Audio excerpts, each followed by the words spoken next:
பழனி முருகன் கோவில் நில மோசடி வழக்கில் விசாரணை கைதி மரணம் குறித்து நீதிபதி அரசு மருத்துவமனையில் நேரில் விசாரணை மேற்கொண்டிருக்கிறார். பழனி முருகன் கோவில் நில மோசடி வழக்கில் விசாரணை கைதி மரணம் குறித்து நீதிபதி அரசு மருத்துவமனையில் நேரில் விசாரணை மேற்கொண்டிருக்கிறார். அதனை அண்மை செய்தியாக நாம் பார்த்து வருகிறோம். இது குறித்த கூடுதல் விவரங்களோடு நிகரான நமது செய்தியாளர் நாகேந்திரன். முழு விவரம் என்ன? வணக்கம் அபிராமி. பழனி தண்டாயுதபாணி கோவில் அந்த மடத்திற்கு சொந்தமான 1 ஏக்கர் 40 சென்ட் அந்த நிலத்தை போலியாக அதை பத்திரப்பதிவு செய்த விவகாரத்தில் சிபிசிஐடி காவல்துறையால் கைது செய்யப்பட்ட விசாரணை கைதியாக மதுரை மத்திய சிறையில் அடைக்கப்பட்ட அன்வர்தீன் உடல்நலக் குறைவு காரணமாக உயிரிழந்தார்.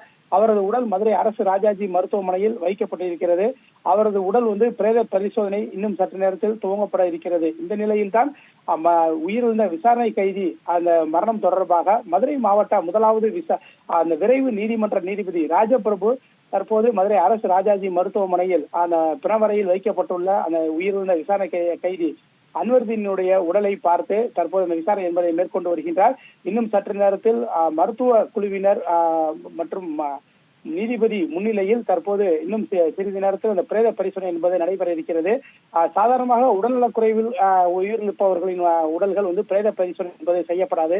ஆனால் இந்த வழக்கில் கைது செய்யப்பட்டு சிறையில் அடைக்கப்பட்ட ஒரு விசாரணை கைதி உயிரிழந்ததால் அவரது உறவு